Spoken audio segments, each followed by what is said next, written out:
पुन्हा एकदा जाऊया, आमचे प्रतिनिधी बालाजी पोद्दार आपल्यासोबत आहेत। बालाजी, आपण यापूर्वी पण पोर्श अपघात बघितला होता, त्यानंतर आता पुन्हा एकदा हे नवं प्रकरण समोर येत आहे।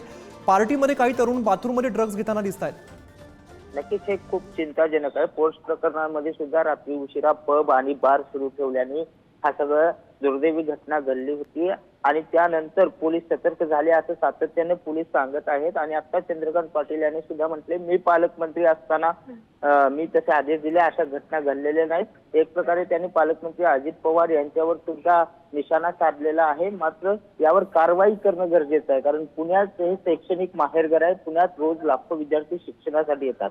त्यांच्या पालकांना चिंता आहे की आमचा विद्यार्थी ड्रग्सच्या आहारी जाईल का, आमचा विद्यार्थी अंमली पदार्थाच्या आहारी जाईल का।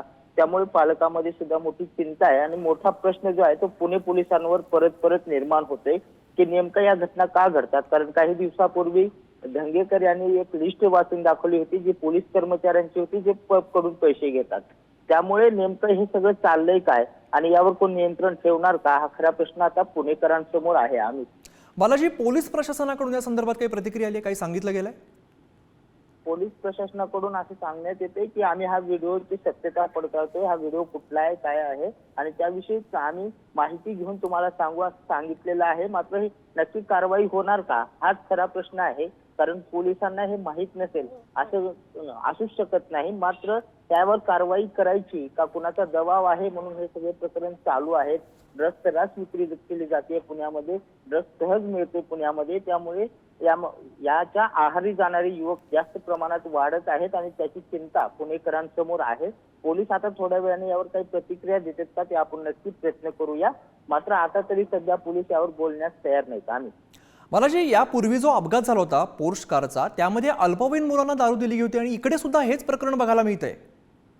नक्कीच या पोस्ट प्रकरणामध्ये जे 15 मुलं होते ते अल्पवयीन होते, त्यांना दारू दिली होती आणि त्यातूनच पोस्ट प्रकरण झालं।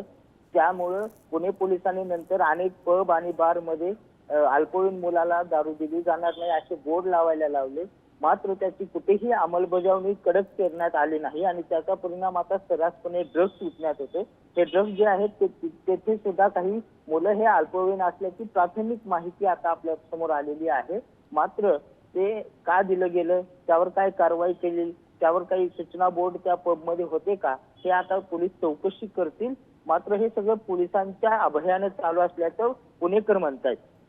आम्ही बालाजी, यापूर्वी जेव्हा हे प्रकरण घडलं होतं तेव्हा पोलिसांनी अनेक हॉटेलमध्ये धाडी टाकलेल्या होत्या, तर त्याचा काही धाक राहिलाय की नाही असा प्रश्न सध्या उभा होतोय।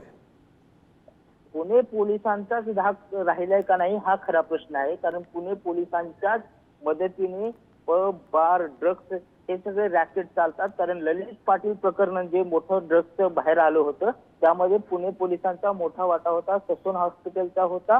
त्याचबरोबर आता हे सगळं प्रकरण चालू आहे, त्यामुळे पुणे पोलीस नेमकं कारवाई करतात कुणावर हाही प्रश्न आहे। पुणे पोलीस नेमकं या संदर्भात काही चौकशी करतात का, काही समित्या नेमतात का, फक्त ज्यावेळेस असे प्रकार समोर येतात ड्रग्जचे वगैरे त्यावेळेस पुणे पोलीस तात्काळ कारवाई करू, कडक कारवाई करू असे आश्वासनं देतात। मात्र त्यांचा धाक पुणे शहरात राहिलेला नाही। एकीकडे निश्चित बालाजी, आपल्यासोबत शंभूराज देसाई सुद्धा जोडले गेले आहेत। शंभूराजजी, पुण्यातला खरं तर धक्कादायक प्रकार म्हणावा लागेल। पोर्श कारचा अपघात आपण बघितला, त्यात अल्पवयीन मुलाला दारू देण्यात आली होती। आता पुन्हा एकदा ड्रग्जचं प्रकरण समोर आलेलं आहे, काय तुमची प्रतिक्रिया आहे? हो, हॅलो हॅलो, बोला बोला, कोण बोलतोय म्हणला? आपण पाहतोय पुण्यामधनं एक धक्कादायक व्हिडिओ समोर आलाय, काही तरुण ड्रग्जचं सेवन करताना बघायला मिळत आहे। या बाबतीत मी आता चौकशीचे आदेश दिलेले आहेत। या प्रकरणामध्ये विभागीय उपायुक्त राज्य उत्पादन शुल्क विभागाच्या मार्फत या प्रकरणाची चौकशी करण्याचे आदेश मी आयुक्त राज्य उत्पादन शुल्क विभाग यांना दिलेले आहेत। या प्रकरणामध्ये जो कोणी दोषी असेल त्या दोषीवरती चौकशी अहवाल प्राप्त झाल्यानंतर निश्चितपणाने कारवाई केली जाईल।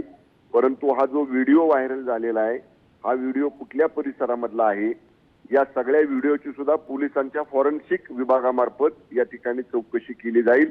पोलिसांच्या फॉरेन्सिक विभागाचा सुद्धा त्याच्यासाठीचा अहवाल प्राप्त केला जाईल आणि निश्चितपणे हे अग्रवाल प्रकरण पुण्यामधलं घडल्यापासून आपण एकदम कडक मोहीम अशा सगळ्या अवैध कृत्यांच्या विरुद्ध सुरू केलेली आहे।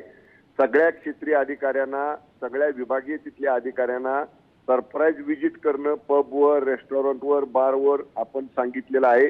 असं असताना देखील हा प्रकार कुठं घडलेला आहे या बाबतीतली सगळी चौकशी करण्याचे आदेश विभागीय उपायुक्त राज्य उत्पादन शुल्क विभाग यांना मी दिलेले आहेत. आपल्यासोबत ठाकरेंच्या सेनेच्या सुषमा अंधारे सुद्धा आहेत. सुषमाजी, पुण्यामध्ये आता पुन्हा एक प्रकरण समोर येत आहे. अल्पवयीन मुलांना दारू दिली जाते, ड्रग्स सेवन करताना मुलं दिसत आहेत. प्रकरणापासून सातत्याने ही भूमिका लावून जाते आहे आणि सातत्याने पुण्यात असेल किंवा राज्यभरात असेल ज्या पद्धतीने करोडोचे ड्रग्सचे साठे आढळत आहेत, यावरून या खात्याची निष्क्रियता किती वाढत चाललेली आहे ते स्पष्ट होते. आता जी काही गुळगुळीत उत्तरं आपल्याला मिळत आहेत की आम्ही त्याची फॉरेन्सिक चाचणी करू, हे करू, ते करू.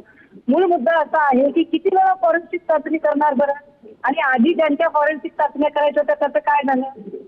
म्हणजे कारागृहाच्या बाहेर कैद्यांनाच पाकिटं देतानाचा व्हिडिओ ज्या वेळेला आम्ही जारी केला त्यावेळेला म्हणाले तो व्हिडिओ पुण्यातलाच आहे म्हटल्यावर अच्छा ठीक आहे, कधीतरी आम्ही ते बघू, आम्ही त्याचं फॉरेन्सिक हे करू, ते करू.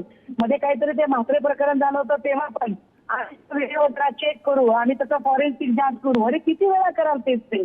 मूळ मुद्दा एक आहे की पुण्यातल्या तरुणाईच्या जीवाशी खेळणारा जो करप्ट अधिकारी राजपूत आहे त्याचं निलंबन कधी करणार? वारंवार आम्ही राजपूतची तक्रार करतोय. जोपर्यंत राजपूत नावाचा अधिकारी पुण्यात असेल तोपर्यंत पुण्यातली तरुणाई अत्यंत स्वच्छ राहू शकत नाही. कारण ड्रग्ज, पब, बार, हॉटेल या सगळ्यात हा अधिकारी बरबटलेला आहे. आणि आम्ही विनंती करतोय, आमची एक्साईज मंत्रालयाला सुद्धा विनंती असेल की तुमचं फार प्रेम असेल त्या अधिकाऱ्यावर, तुम्ही हवं तर नंतर त्याला सेवेत घ्या, पण किमान चौकशी करण्याच्या काळासाठी तरी त्याचं निलंबन करा ना. बसवा त्याच्यावर इन्क्वायरी एकदा. बर, निश्चित धन्यवाद सुषमाजी, तुम्ही पुढारी न्यूजला प्रतिक्रिया दिली. तर पुण्यातून आपण धक्कादायक बातमी बघतोय. पुण्यातल्या हॉटेलमध्ये सर्रास ड्रग्ज विक्री सुरू असल्याचं बघायला मिळत आहे. पुण्यातील एफसी रोडवरील नामांकित पबमधला व्हिडिओ सध्या व्हायरल होताना दिसतोय.